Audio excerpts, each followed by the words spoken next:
CEIP, Casa Espírita Ilha de Paquetá, trazendo conhecimento através do decodificador Allan Kardec, consolando corações, mostrando o caminho do aprimoramento moral, despertando o espírito imortal em cada um de nós através da doutrina espírita, concedendo o pão do espírito que nos fortalece, dando sentido à vida. Boa noite a todos. Estamos aqui dando prosseguimento ao estudo do livro A Caminho da Luz.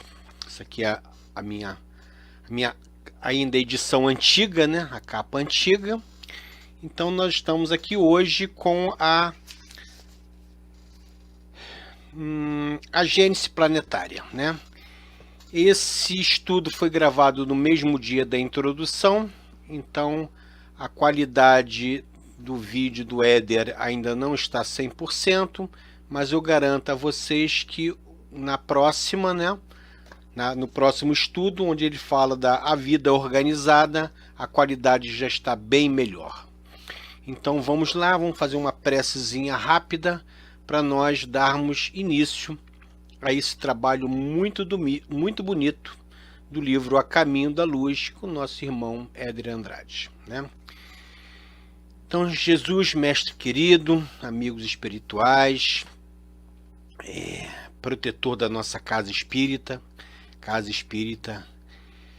Ilha de Paquetá, a nossa CEIP, a nossa pérola da Baía de Guanabara, que nós possamos estudar este livro com muito carinho, que o nosso irmão Éder tenha essa dedicação e seja amparado pela espiritualidade para ele desenvolver esse estudo sempre da melhor maneira possível. Que nossos irmãos que estão nesse momento nos assistindo, que eles tenham um bom entendimento dos estudos de hoje. Obrigado, que assim seja. Então, meu querido Éder, é com você. Prezados amigos, estamos aqui mais uma vez. Meu nome é Éder, eu sou do Consolador Comunidade Espírita Cristã e vamos dar continuidade, eu e o Ricardo, do projeto do estudo do livro A Caminho da Luz. Eu sou do Consolador Comunidade Espírita Cristã e o Ricardo é do Centro Espírita Eurípides Barça. No nosso primeiro encontro, que nós fizemos uma introdução, eu deixei duas questões para comentar com os amigos assim que nós retornássemos nesse segundo encontro. As duas questões são as seguintes. Eu falei a respeito da destruição de uma estátua de um Buda histórico e tinha dito que era por um grupo extremista. Fiquei na dúvida, achando que fossem xiitas. Mas estou aqui para me desculpar, pedir desculpa se alguém ouvir isso. Não foram os xiitas, foram os talibãs. Um rapaz de 26 anos, ele colocou a bomba nos dois Budas que foram construídos ou esculpidos em barro, datavam de 500 anos antes de Cristo. Então, por aí vocês têm uma ideia do que nós estamos falando. A estátua foi totalmente destruída. Então, não foram os descendentes árabes xiitas, não. Tá? Se alguém que for de descendência árabe me escutar aí, me perdoe. Tá? Eu estou fazendo a correção aqui, porque como a gente não está lendo e nós estamos falando muita coisa de cabeça, às vezes eu me lembro aquilo que eu tiver dúvida. No próximo encontro, eu sempre farei uma fase inicial para corrigir aquilo que do encontro anterior ficou de forma duvidosa. Então, foi um rapaz do Talibã que colocou bombas e explodiram os Budas de barro que datavam de 500 anos antes de Cristo. E a outra observação que eu falei, da cidade norte-americana, foi a cidade de St. Louis. No ano de 1918, os americanos, com essa ideia de patriotismo acima de qualquer coisa, A guerra estava praticamente chegando ao final, a Primeira Guerra Mundial, e eles resolvem fazer uma desfile, uma parada militar. A parada militar tinha um propósito em todas as cidades: vender bônus de guerra. A saúde pública já estava alertando aos prefeitos que não fizessem isso por causa da propagação da doença, que eles não sabiam como tratar. Então, infelizmente, a cidade da Filadélfia, Filadélfia fez um grande desfile público que lhe custou 10.000 mortos. Isso é a estatística que a gente tirou da internet. Enquanto que a cidade de St. Louis, o prefeito proibiu circulação, aglomeração, exigiu uso de máscaras e cumpriu fielmente o que a saúde pública dizia, e teve apenas 700 mortos. Então vejam que de 10.000 para 700 é um número significativo. Então, se a gente procurar na internet, nós vamos ver que existe até uma correlação muito grande entre a pandemia que nós estamos vivendo hoje, os avisos das autoridades de saúde e eles fazendo comparação com os dois casos, o caso da Filadélfia e o caso de St. Louis. Muito bem. Aí vocês perguntariam, mas o desfile era necessário? Não. Era por uma questão de movimento patriótico, que nos Estados Unidos é uma coisa muito comum, aqueles desfiles patrióticos que as cidades fazem. Eles estavam fazendo esse desfile para vender bônus de guerra. No bônus de guerra, as pessoas compravam os bônus e depois recebiam esses bônus corrigidos. Era desnecessário, não havia necessidade do desfile. E um desfile que juntou muita gente, tem foto, gente à beça. Enquanto que as pessoas estavam animadas, porque a guerra estava chegando ao final, e estavam comprando os bônus, a doença estava se propagando. Bom, esse fato se deu em 1918. Nós estamos em 2021. A gente poderia seguir o exemplo de St. Louis. Se as pessoas se lembrassem disso, foi como eu falei aí, há coisa de um mês atrás, a cidade de Manaus teria tido um pouquinho de consciência e não teria aberto o comércio, e não teriam aumentado os casos de Covid, e os hospitais não ficariam entupidos de gente, e não faltaria medicações entre os medicamentos, oxigênio. Mas eu sou obrigado a reconhecer que, como nós estamos tratando de uma questão de ordem espiritual, a gente está levando muito em conta que Deus não permitiria, os benfeitores espirituais não permitiriam que esse tipo de coisa viesse a acontecer se os espíritos envolvidos em tudo aquilo ali não fossem criaturas comprometidas. Assim como na época da Filadélfia, assim como na época de St. Louis, a gente procura mostrar até a título de chamar atenção, não é uma crítica. Quem somos nós para criticar alguém? Nós não estamos aqui para criticar ninguém. A gente aprende com os exemplos históricos e procura se preservar. E tenta alertar as pessoas. Quem desejar seguir a orientação, segue. É uma escolha de cada um. Existe uma coisa chamada livre-arbítrio, não é verdade? Bom, agora eu peço ao nosso amigo Ricardo para subir o PowerPoint para nós entrarmos no nosso segundo item, ou melhor, nosso segundo encontro, que é o capítulo 1 do livro A Caminho da Luz. Vamos falar sobre a Gênese planetária. No primeiro encontro, nós falamos sobre a questão da introdução no mundo que antecedia a Segunda Guerra Mundial. Agora, nós vamos falar na Gênese planetária.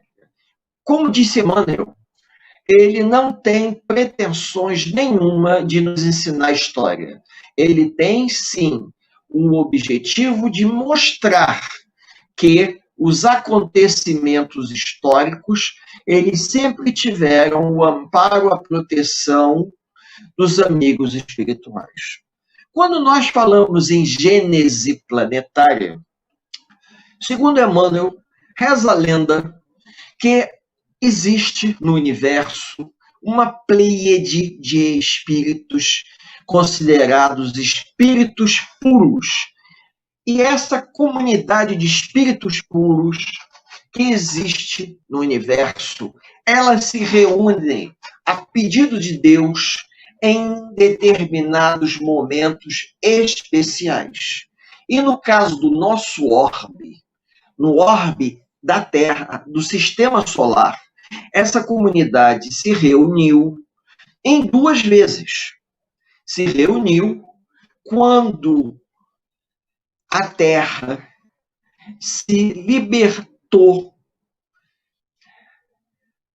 da nuvem de poeira do sistema solar e quando Cristo nasceu.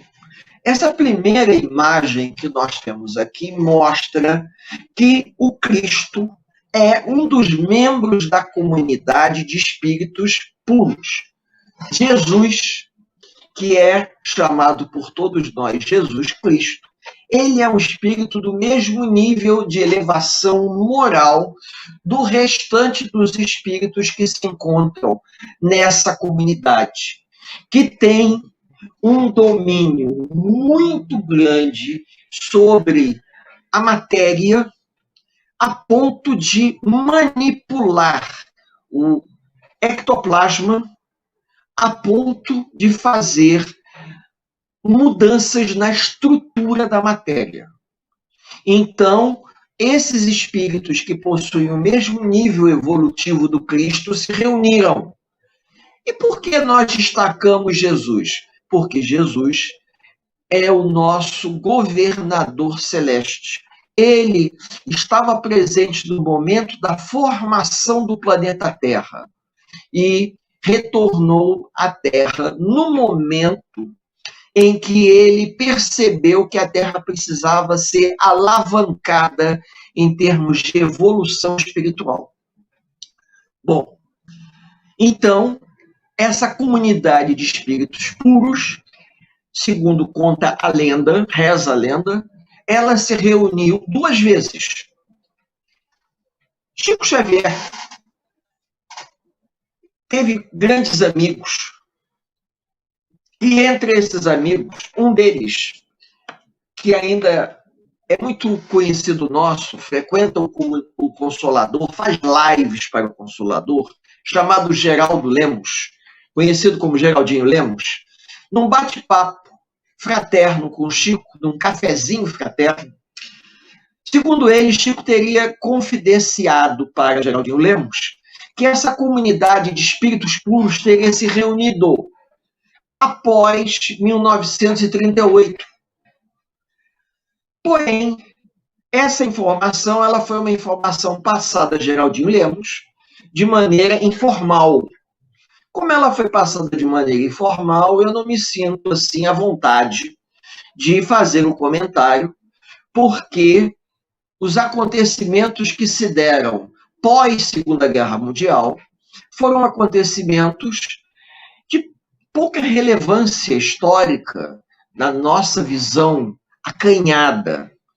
De repente, Chico quis enaltecer a evolução do homem dentro de um prisma tecnológico, dentro de um prisma científico, de que essa comunidade de espíritos puros estaria junto dos homens no momento em que os homens avançavam tecnologicamente.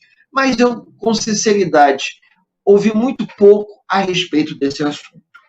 Então, avançando aqui um pouquinho, nós vamos ter o seguinte: os 2 momentos em que a comunidade de espíritos puros se reuniu. Na primeira comunidade, quando o planeta Terra se desprende dessa névoa que representava, na época, o Sol. Ou seja, o sistema solar, ele deu origem a todos os planetas que nós temos no sistema solar. Então, essa nuvem de poeira incandescente, daí se desprende o planeta Terra. Vai ser exatamente quando a comunidade de espíritos puros se reúne, provavelmente manipulando a matéria para o surgimento do planeta Terra, que era uma bola de fogo incandescente. E essa mesma comunidade de espíritos puros estava presente quando Jesus nasceu. Então, esses são os dois momentos que o livro A Caminho da Luz cita. O terceiro caso que eu comentei há pouco, os amigos podem até encontrar em algum vídeo da internet, do YouTube, foi uma conversa informal que Chico teve com Geraldino Lemos. Tá?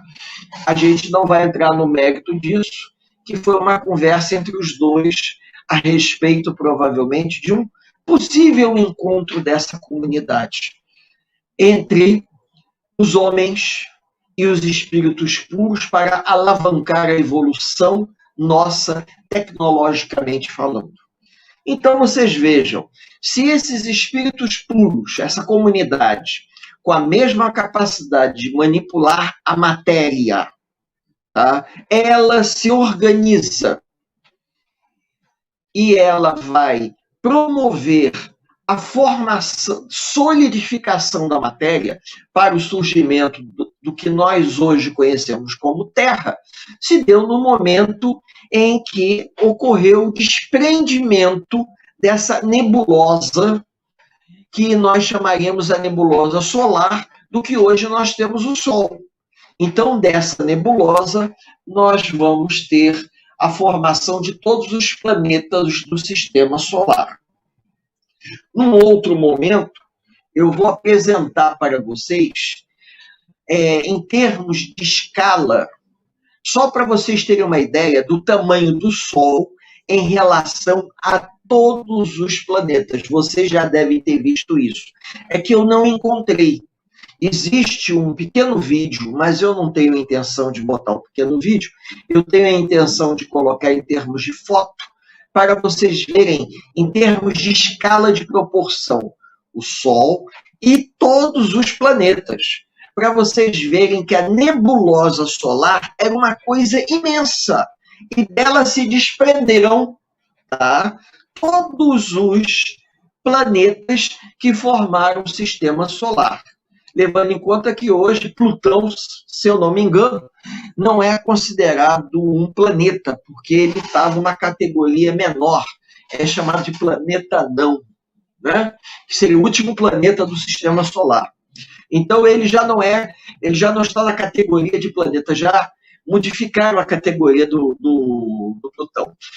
Então, e no outro momento, eu achei essa imagem da estrela de Belém e a manjedoura com uma coisa significativa, porque essa pleiade de espíritos, dessa comunidade de espíritos puros, que envolveu Jesus, Maria e José, no momento em que o Cristo, vejam bem, isso é uma coisa importante, o Cristo nascia na Terra. Por que eu estou dizendo isso? Jesus, ele não reencarnou na Terra. Por ser um espírito puro, ele veio aqui uma única vez, então ele nasceu aqui. Ele não renasceu, ele nasceu. Ele encarnou na Terra, mas ele não renasceu na Terra. Ele não reencarnou na Terra. Ele pode ter reencarnado em outros lugares, mas aqui na Terra ele nasceu uma única vez.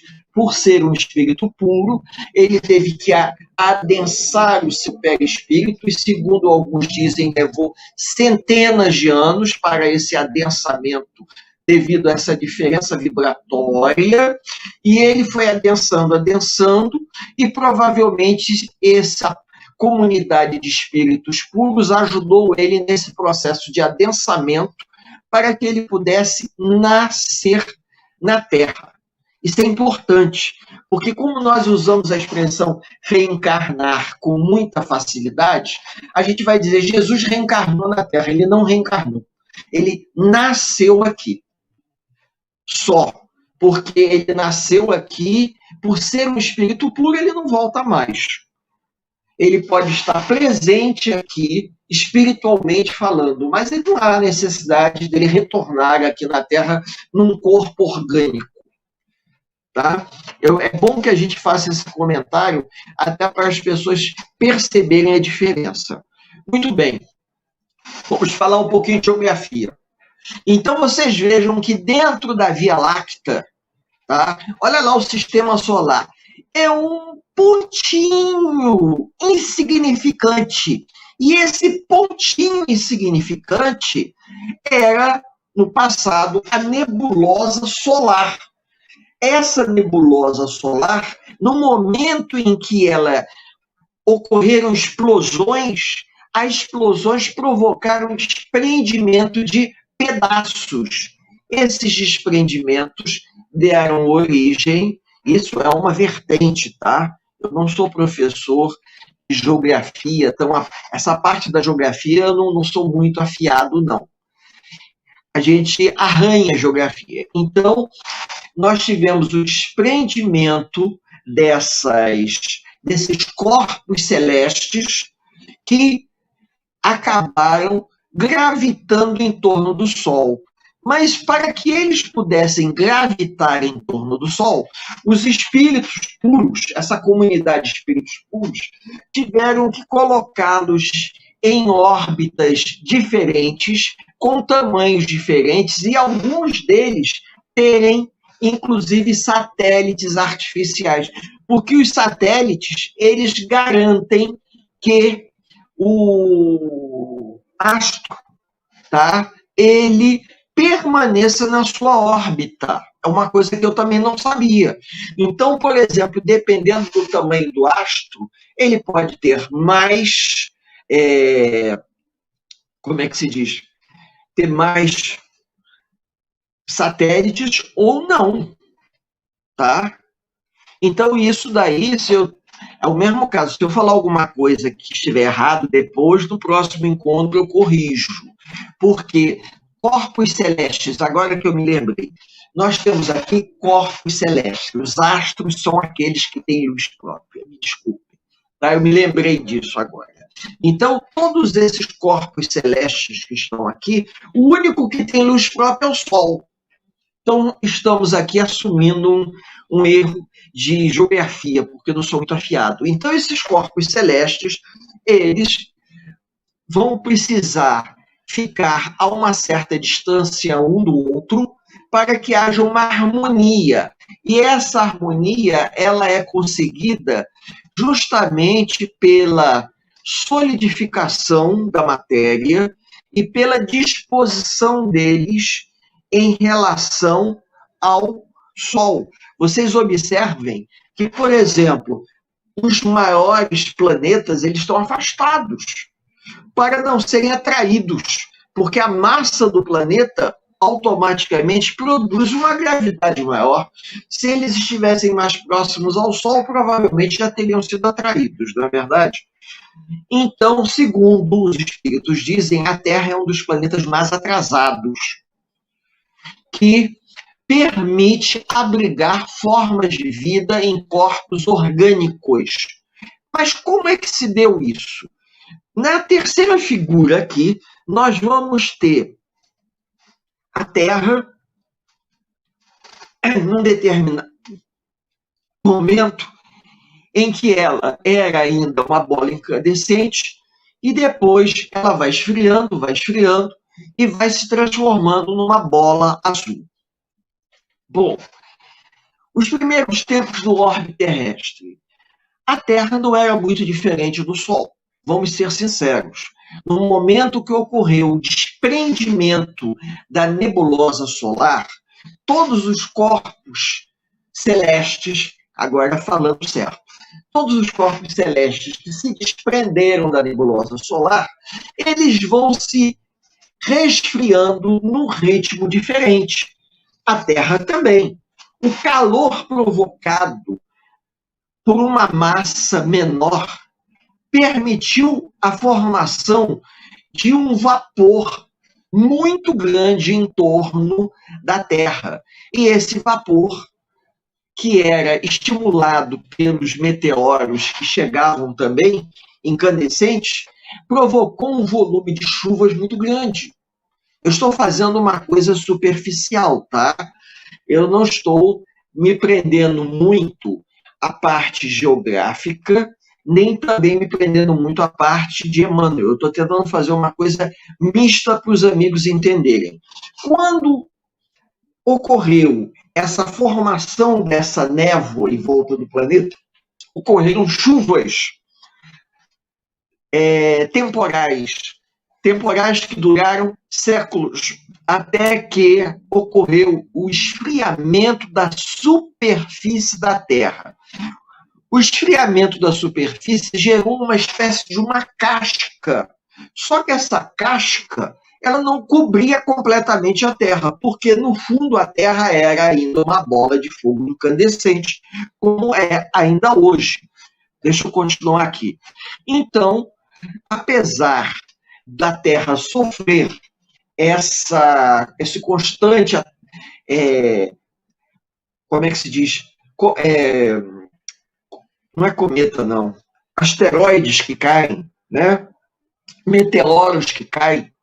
Esses meteoros, essa chuva de meteoros, acontecia porque não havia uma atmosfera. Porém, o vapor que se desprendia da larva incandescente vai acabar formando em volta do planeta uma grande névoa, e essa névoa ela vai se condensar, provavelmente por influência dos amigos espirituais, né? Vai se condensar, e aí nós teremos uma chuva que se estende durante séculos para ocorrer o esfriamento da crosta terrestre. Nessa fase, não há possibilidade alguma da existência de vida. Nem vida microscópica, nem vida na água, nada, por causa da altíssima temperatura. Ainda nessa fase inicial, não se sabe ao certo se a Terra sofreu um impacto que não foi o impacto que levou à extinção dos dinossauros, de um meteoro que promoveu um desprendimento da Lua. A Lua fazia parte da Terra. A Terra era um pouquinho maior. Ela era um pouquinho maior e a Lua, segundo os arqueólogos dizem, ela fazia parte do planeta Terra. É o que ela ficaria onde hoje nós temos o Oceano Pacífico. Tá? E com esse impacto muito grande desse corpo celeste, que pode ter sido um meteoro, a pancada foi tão grande que desprendeu um pedaço. Ao desprender um pedaço, nós tivemos a formação da Lua, que também era uma bola incandescente. Mas, porém, por ser menor do que a Terra, bem menor, ela se deu, o processo de resfriamento se deu num ritmo bem menor, bem mais rápido, melhor. E o da Terra se deu bem menor. Enquanto que a Lua resfriava mais rapidamente, a Terra resfriava mais lentamente. As chuvas, elas foram esfriando a crosta terrestre, foram esfriando. Veja, nós não estamos falando de um tempo calculável na nossa linha de raciocínio. A solidificação da matéria, a ponto de poder existir vida, é alguma coisa que está além da nossa capacidade de imaginação. Os espíritos puros responsáveis, a comunidade de espíritos puros responsáveis pela formação do planeta, assim como o próprio Cristo, usando a força do pensamento, manipularam os elementos da natureza para que ocorresse o processo de solidificação da matéria. E qual era o objetivo? O objetivo era que esse planeta, em relação aos outros do sistema solar, que nós conhecemos hoje como sistema solar, tivesse condições de abrigar forma de vida orgânica. E para isso era necessário o quê? Era necessário um esfriamento da superfície da Terra, de maneira que tanto a água como a terra resfriassem. A gente sabe que, apesar de todo esse resfriamento, a Terra, se nós cavarmos um buraco bem fundo, nós vamos chegar a um determinado ponto que nós vamos encontrar magma, porque o centro da Terra ele é ativo. Tanto é que nós temos aí vulcões em determinados países, a gente tem vulcões, como no Chile, na Itália, no Japão, o Círculo de Fogo do Pacífico.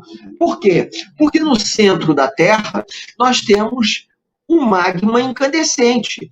Se, de repente, a gente tapasse todos esses vulcões, a Terra explodia como uma panela de pressão que precisa ter aquela válvula de escape. A Terra está esfriando, há um processo de esfriamento, mas também existe aí uma teoria de que a Terra vai esquentar de novo. Mas não vem o caso. O processo de esfriamento ele é muito lento, mas tem que ter um escape da pressão. Que nem panela de pressão que tem aquela válvula que fica soltando a fumaça. Os vulcões, eles têm essa finalidade. Permitir que toda a pressão do centro da Terra saia pela fumarola, né, como eles chamam, aquelas chaminés do vulcão. Porque, senão, nós teríamos movimentos das placas tectônicas provocados pela pressão interna do magma da Terra. Então, nessa imagem, nós temos aqui a fumaça subindo, como áreas termais.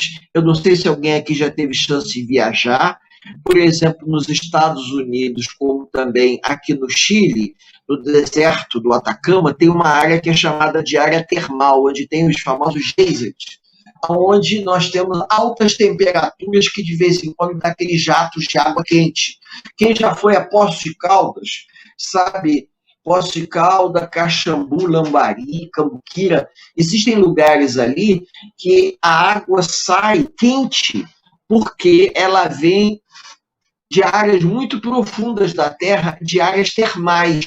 Então, essas águas quentes, que vêm às vezes água sulfurosa, como São Lourenço, Caxambu, Cambuquira e Lambari, elas são usadas como águas medicinais.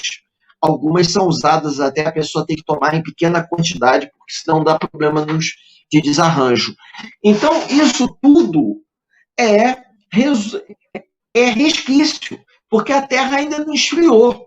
A gente não tem como dizer que a Terra é uma bola fria. Não, a Terra não esfriou, ela não se solidificou totalmente. Nós temos uma capa, uma crosta solidificada que permite o surgimento da vida. E a vida surgiu aonde? No mar. A vida surgiu do mar. O Cristo, que é o nosso governador celeste, que veio até aqui nos auxiliar no processo de formação do planeta, ele é conhecido também como divino escultor, ou um dos arquitetos do universo responsáveis pela formação do planeta Terra. A formação do planeta Terra para que o planeta pudesse abrigar uma forma de vida orgânica que tivesse condições de receber um espírito imortal, para que esse espírito vivesse uma experiência reencarnatória de aprendizagem e de reparação. É lógico que essas imagens que nós temos aí do Cristo como divino escultor são imagens simbólicas. Jesus é uma luz, é uma centelha, é uma forma de pensamento tão evoluída que está além da nossa capacidade de percepção. Mas como o homem tem uma necessidade muito grande de materializar essa, digamos assim, de nós colocarmos numa figura aquilo que nós acreditamos, a gente colocou Jesus aí como responsável por toda a trajetória de formação do planeta Terra.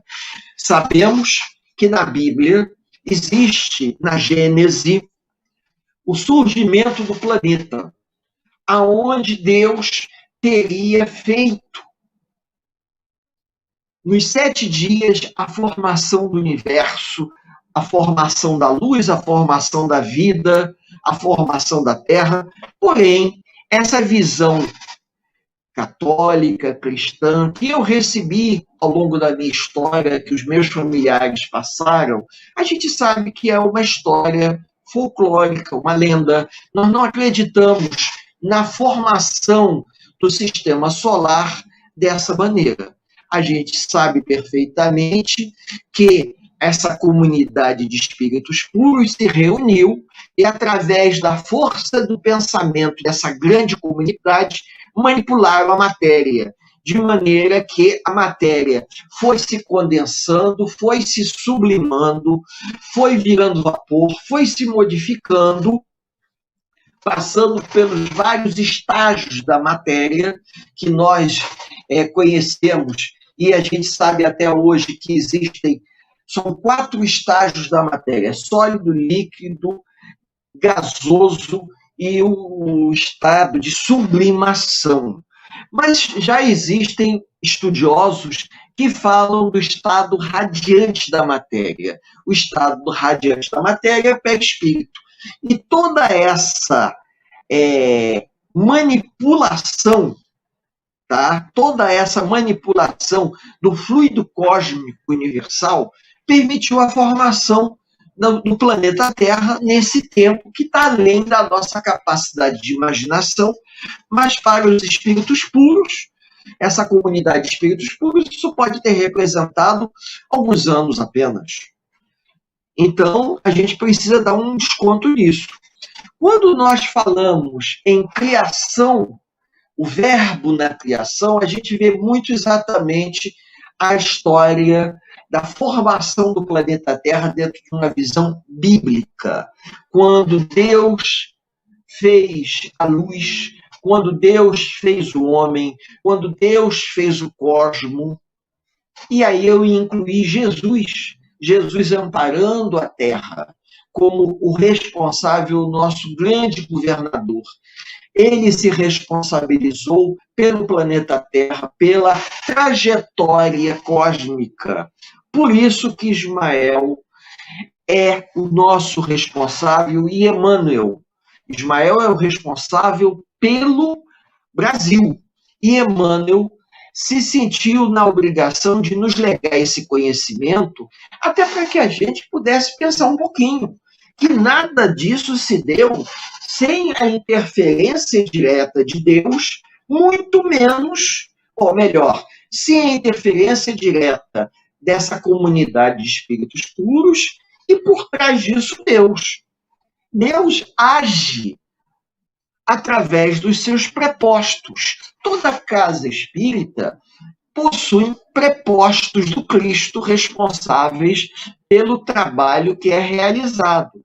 No Consolador, Comunidade Espírita Cristã, nós temos um preposto do Cristo que nós acreditamos ser Dona Ivone Pereira, porque quando Dona Ivone Pereira era encarnada, ela nos orientou muito na formação do Consolador.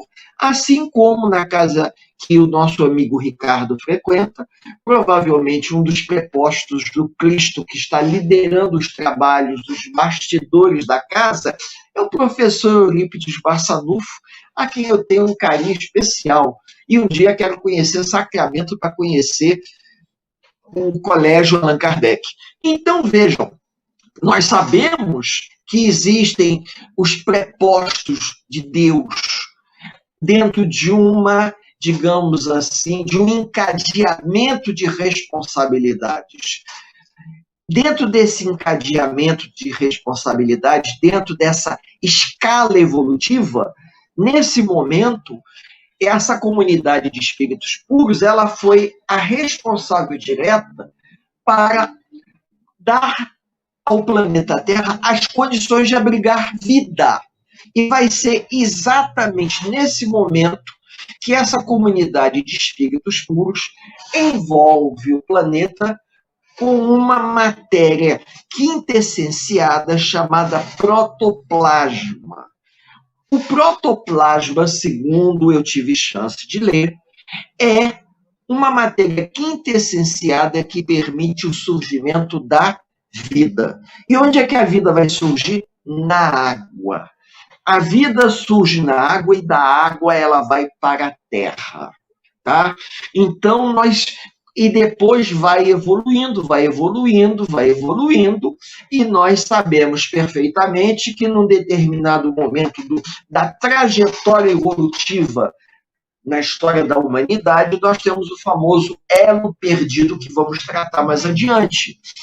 Independente desse elo perdido, a espiritualidade, sentindo a necessidade de dar uma alavancada nos ancestrais do homem, traz espíritos de outros orbes que precisavam reencarnar de forma primitiva ou de forma, digamos assim, provacional, nos antecedentes do homem, antes do homem, do que nós chamaríamos o homem moderno, o homem de Cro-Magnon, o homem de Neandertal, para dar uma alavancada na evolução, permitindo que outros espíritos pudessem renascer aqui, alavancando a nossa evolução enquanto humanidade. Isso é um assunto que a gente vai ver mais adiante.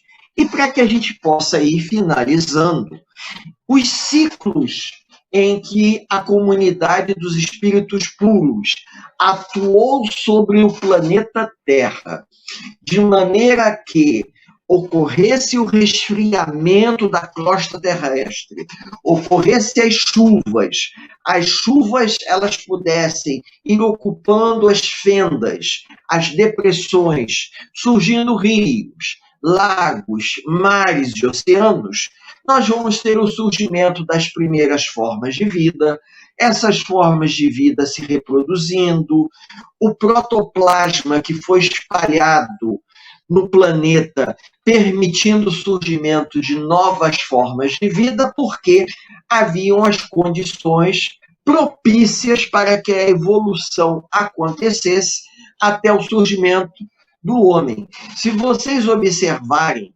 nós temos aí a divisão em 4 grandes ciclos, ou eras geológicas. E lá no final, nós vamos ter na última era, na 4ª, o aparecimento do homem. Enquanto que na primeira era, nós vamos ter formas de vida muito primitivas. Para a comunidade de espíritos puros, isso foi uma questão, talvez, de anos, décadas.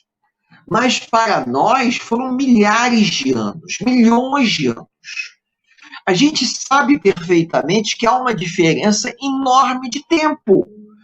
A gente, quando estuda as obras da codificação, as obras secundárias, a gente se surpreende quando um espírito que desencarnou, ficou um bom tempo numa colônia provacional e vem visitar sua família ou visita o planeta Terra, ele se surpreende quando, de repente, olha a folhinha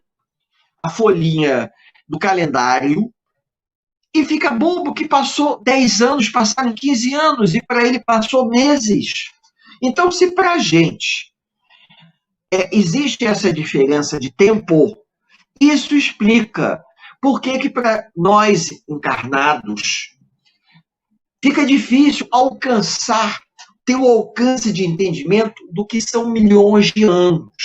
Então, como eu comentei no nosso encontro anterior, na exposição da introdução, que há 6.000 anos atrás, aproximadamente, no Egito Antigo, já havia uma organização social e por volta do ano 3200 a.C., a primeira grande pirâmide foi construída, tá? 3.200. Então, nós temos aí em torno de 5.000 e alguma coisa.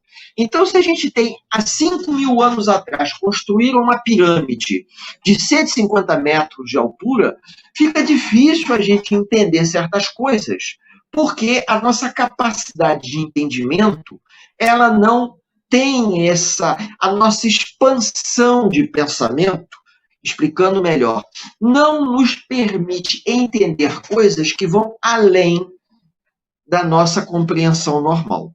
Nós teremos que enxergar as coisas da quarta dimensão, quinta dimensão, para poder entender isso. Isso seria o exemplo mais simples para os amigos entenderem. E da mesma forma que nós fizemos no início desse encontro, caso eu, revendo esse estudo mais tarde, perceba alguma coisa que ficou para melhor explicar, ficou faltando uma informação, alguma informação incorreta, eu vou fazer uma pesquisa nesse meio tempo, e quando nós apresentarmos o nosso terceiro encontro, que vai vir aí, ou seja, a vida organizada, aí nós, antes de entrarmos no slide, no PowerPoint, nós vamos conversar com os amigos, dando os devidos acertos e as devidas explicações. Ricardo, você pode baixar o PowerPoint para nós irmos finalizando, agradecendo a todos a boa vontade, estarem aqui nos ouvindo. A nossa intenção é uma intenção simples, fazermos um estudo sistematizado, cadenciado, que não seja uma coisa muito longa, para os amigos ouvirem, pensarem, refletirem, tá bom? E, como eu disse aqui, se tivermos a oportunidade de observar alguma coisa que ficou faltando, no nosso próximo encontro, na terceira parte, a gente vai iniciar fazendo as correções necessárias, tanto dessa segunda como até mesmo da primeira, que nós já apresentamos, corrigimos alguma coisa, mas ao revermos tudo, pode ser que algum acerto precise ser feito. Me resta agradecer a Deus e Jesus, nosso Mestre, a oportunidade desse encontro fraterno que nós estamos tendo com os amigos, a colaboração do nosso companheiro Ricardo, que nos permite compartilhar esse nosso singelo estudo, essa singela reflexão, na esperança que isso possa nos ajudar de alguma forma, em algum momento. Eu desejo a todos os companheiros, encarnados e desencarnados, que possam estar nos ouvindo nesse momento, um final de dia de paz e de luz. Tudo de bom para vocês.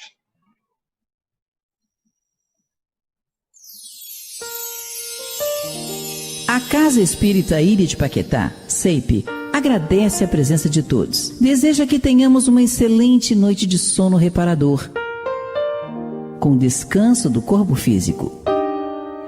E que nosso espírito possa emancipar-se em missão de trabalho no bem ou em estudos em esferas espirituais mais elevadas.